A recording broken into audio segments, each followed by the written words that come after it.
सुप्रभात बच्चों। हम लोग मीराबाई के पहले पद की चर्चा कर चुके हैं और आज हम दूसरे पद की चर्चा करने जा रहे हैं।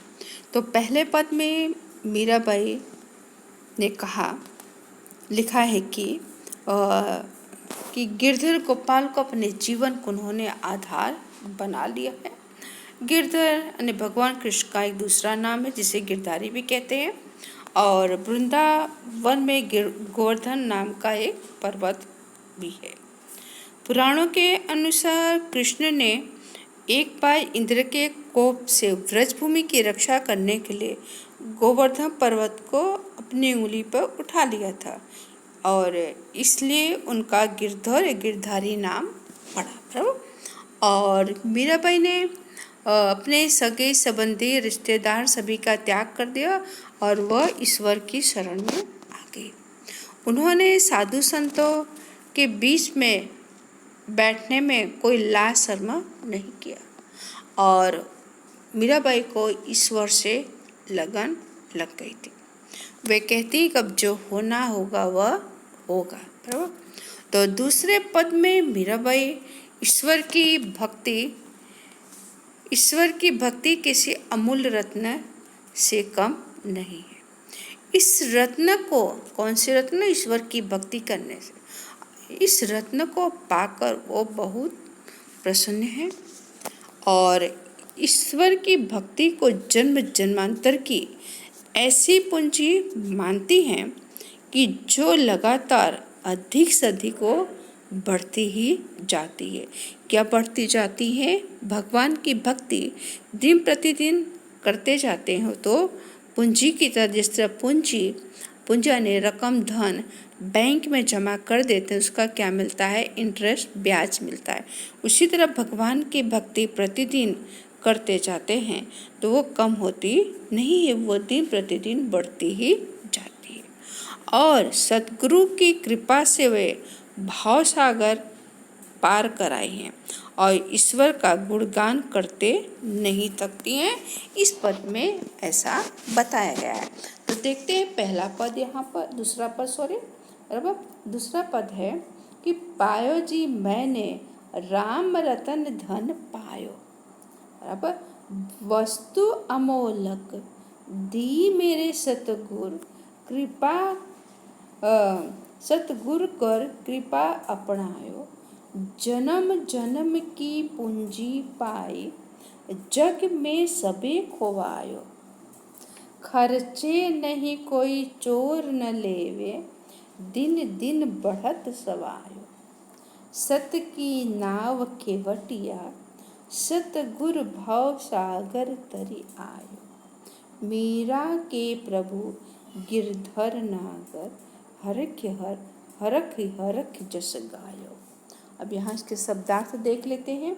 पायो आने प्राप्त करना, राम रतन, रतन आने रत्न, बराबर, धन आने दौलत, अमोलक यानी अमूल्य, दिया ने दिया, ओके, कृपा आने कृपा, अपनायो आने अपना लिया, स्वीकार कर लिया। फिर पूंजी आने धन, सबे आने सब, खोवाया ने खो दिया, शब्द खो दिया। फिर खर्चे आने खर्च करना, खर्च होना, लेवे आने लेना, ले, बढ़त आने बढ़ती है, सवायो आने सवाई, दुगना, सत आने सत्य, ओके, खेवटिया आने नाव चलाने वाला, भावसागर आने संसार रूपी सागर, तरियाओ आने पार कर लिया, बराबर। फिर नागर, यहाँ पर गिरधर नागर आने चतुर, हरख यानी हर्ष, जस यानी यश, ओके। अब इसके भावार्थ समझते हैं कि इस पंक्ति में मीराबाई कहती है, दूसरी पंक्ति में, कि मैंने ईश्वर रूपी रत्न प्राप्त कर लिया। क्या प्राप्त किया है? ईश्वर रूपी राम रतन, अने भगवान रूपी ईश्वर रूपी मैंने रत्न प्राप्त कर लिया, पाया यानी प्राप्त किया है। वस्तु अमोलक दी मेरे सतगुरु, कर कृपा अपनायो। कि सत यहाँ पर सतगुरु ने सतगुरु कि मेरे सतगुरु ने मुझ पर कृपा करके बराबर यह अमूल्य रत्न मुझे दिया है। बराबर कौन सा रत्न दिया है? अमूल्य रत्न दिया है। और मैंने यह अनमोल रत्न अपना लिया है। क्या कर लिया है? मैंने इसे अपना लिया है। और मैंने संसार में अपनी लाज त्याग दी है। क्या त्याग दिया है? लाज शर्म को सब त्याग दिया है। और अब जन्म जन्म यानी जन्म जन्मांतर की यह पूंजी मैंने पाई है। यह ऐसी पूंजी है बराबर कि जो जन्म जन्मांतर की मैंने पूंजी पाई है वह ऐसी पूंजी है कि है जो न तो कोई खर्च होती है और न बराबर न वह तो खर्च होता है और न उससे कोई चुरा सकता है। बराबर इतना ही नहीं, इसमें हर रोज दिन दिन यानी हर रोज प्रतिदिन क्या होता है? उसमें सवाई आने उसमें वृद्धि उसकी बढ़ती ही जाती है। बराबर मीराबाई कहती हैं कि मैं सच्चाई की नाव पर सवार होकर, कौन सी नाव पर चल रही? सत यानी सच्चाई की नाव पर बराबर सवार होकर मैंने अपने सदगुरु रूपी खेवनहार बराबर खेवनहार के साथ संसार पे सागर पार कर लिया है। और मीरा खुश होकर अपने भगवान श्री कृष्ण का हारक यानी खुश हो करके अपने भगवान श्री कृष्ण का क्या करती हैं? गुणगान करती हैं। बराबर अब तीसरी पंक्ति यहाँ पर देखते हैं मीराबाई के तीसरे पद जो यहाँ पर दिया हुआ है।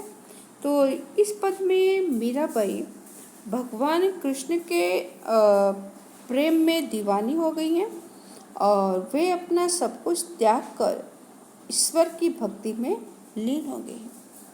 उन्होंने अपने आप को ईश्वर को समर्पित कर दिया और वे उनकी दासी बन गई। बराबर यहाँ पर पहले देख लेते हैं शब्दार्थ। पग घुंघरू बांध मीरा नाची रे, पग घुंघरू।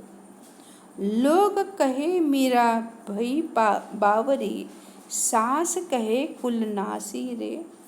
जहर का प्याला राणा जी ने भेजा, पीवत मीरा हाँसी रे। मैं तो अपने नारायण की हो गई आप ही दासी रे। मीरा के प्रभु गिरधर नागर, बेग मिलो अविनाशी रे। बराबर यहाँ पर देते पग, पग आने पैर बराबर। घुंघरू बांध मीरा नाची रे।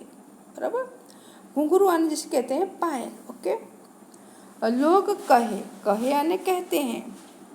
भई यानी हो गई। बावरी, बावरी यानी जिसे कहते हैं कि दीवानी।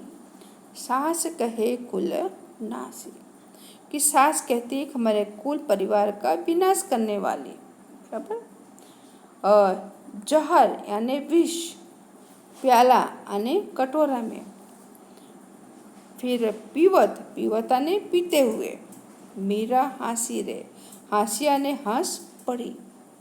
और फिर नारायण, नारायण से कृष्ण भगवान। आप ही, आप यानी स्वयं ही उनकी क्या हो गई है? वो सेविका, दासी यानी सेविका। वेग, वेग यानी जल्दी। बराबर अविनाशी जिसका मतलब कि नाश ना हो यानी ईश्वर।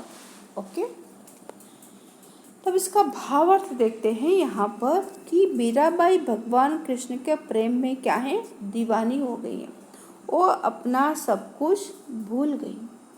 वे अपने पैरों में घुंघरू बांधकर और साधु संतों के बीच में भगवान कृष्ण की भक्ति में लीन होकर नाच रही थी। लोग मीराबाई को इस रूप में देखकर कहते हैं कि वह तो पागल हो गई है। और मीरा की सास ने यहाँ तक कहा कि वह तो हमारे कुल का विनाश करने वाली है। यह सब देखकर राणा कौन, मीराबाई के देवर, उन्हें मारने के लिए जहर भरा हुआ प्याला उनको पीछा। पर मीराबाई के मन में किसी भी तरह का डर और भय नहीं। वह जहर भरा हुआ प्याला अपने हाथ में ले करके वे उसे हंसते हंसते पी गई। मीराबाई कहती हैं कि मैं तो अपने भगवान श्री कृष्ण को अपने आप को समर्पित कर दिया और मैं तो उनकी दासी बन गई हूँ। मीराबाई कहती हैं कि गिरधारी भगवान कृष्ण, आप अजर अमर हैं। हे प्रभु, आप मुझे क्या कीजिए, जल्दी से दर्शन दीजिए। तो बच्चों, यहाँ पर मीराबाई के पद के काव्य की चर्चा यहाँ पर समाप्त हुई और आने वाले समय में इस काव्य के स्वाध्याय के प्रश्न की चर्चा करेंगे। धन्यवाद। और शब्दार्थ अपनी नोट में लिख डालिए।